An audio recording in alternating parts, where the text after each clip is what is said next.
આપ સૌ સમજી શકો કે રાહુલ ગાંધી જેવા નપુંસક વ્યક્તિત્વના હાથમાં દેશની કમાન ન સોંપી શકાય। તમારા ઘરમાંથી કોણ ન્યાય ગયું તો તમને ખબર પડી કે અમારા રાહુલ ગાંધીમાં ખામી છે। તમારા ઘરમાંથી કોણ ગયું તમને પૂછવા મીડિયા સામે માંગુ। મતદાનની તારીખ નજીક આવતા જ નેતાઓની ભાષાનું સ્તર કથળી રહ્યું છે। વિસાવદરના પૂર્વ ધારાસભ્ય અને પક્ષપલટુ નેતા ભૂપત ભાયાણીએ રાહુલ ગાંધીને નપુંસક ઠેરવી દીધા। આ મામલે હવે કોંગ્રેસ પ્રવક્તા હેમાંગ રાવલે ભાયાણીને ઓયો રૂમ યાદ કરાવીને પ્રહાર કર્યા। ભાયાણીની વિવાદિત ટિપ્પણી પર પ્રહાર કરતા હેમાંગ રાવલે ટ્વીટ કર્યું અને લખ્યું કે ઓયો રૂમમાં યુવતી સાથેના પકડાયેલા આરોપી અને વિસાવદરની જનતાના ગદ્દાર અને ભાજપના ઉમેદવાર પાસેથી આ પ્રકારની નિમ્નતા અપેક્ષિત જ હોય।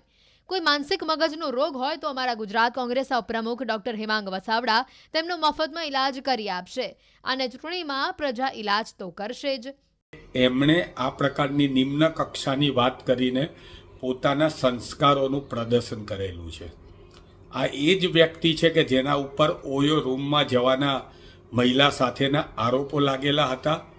આ પ્રકારની વ્યભિચારી માનસિકતા ધરાવતા લોકોને કોંગ્રેસ જવાબ પણ આપવા નથી માગતી, પરંતુ એ કહેવા માગે છે કે એક આંગળી તમે કોઈ બીજા સામે કરો છો તો સામે તમારી 4 આંગળી તમારી સામે હોય છે।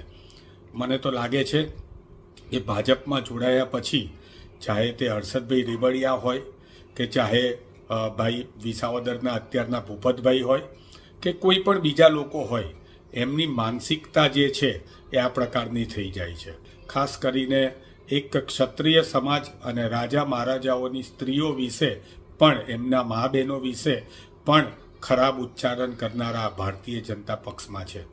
ના માત્ર વિસાવદરની જનતા પરંતુ સમગ્ર ગુજરાત અને સમગ્ર દેશની પ્રજા આજે આ બાબતોનો ચૂંટણીની અંદર ખૂબ જ ઉત્કૃષ્ટ અને ભારતીય જનતા પાર્ટીને એક તમાચો પડે એવો જવાબ આપવા માટે તત્પર બેઠી છે અને લોકશાહીનું આ જે પર્વ છે એની અંદર આવા પ્રકારના ભાષણોને કે આવા પ્રકારના ઉચ્ચારણોને સહેજ પણ સ્થાન ના હોવું જોઈએ।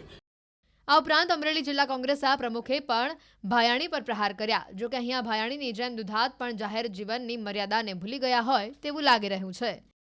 વિસાવદરના એક વેસાણીયો માલ આમ આદમી પાર્ટીનો ધારાસભ્ય રાહુલ ગાંધી બારામાં નિવેદન ન કરવાનું નિવેદન કર્યું। ઈ ભૂપત ભાયાણીને અમરેલીની આ કાર્યાલયથી એનું પણ કાર્યાલયનું ઉદ્ઘાટન હતું। ઈ ભાજપના વ્યક્તિનો કહેવા માંગુ કે તમે જે અમારા રાહુલજી બારામાં નિવેદન કર્યું, રાહુલજીને જે તમે ભાષાથી ઉપયોગ કર્યો, હું તમને પૂછવા માંગુ છું ભૂપતભાઈ ભાયાણી, તમારા ઘરમાંથી કોણ ન્યાય ગયું તો તમને ખબર પડી કે અમારા રાહુલ ગાંધીમાં ખામી છે। તમારા ઘરમાંથી કોણ ગયું તમને પૂછવા મીડિયા સામે માંગુ।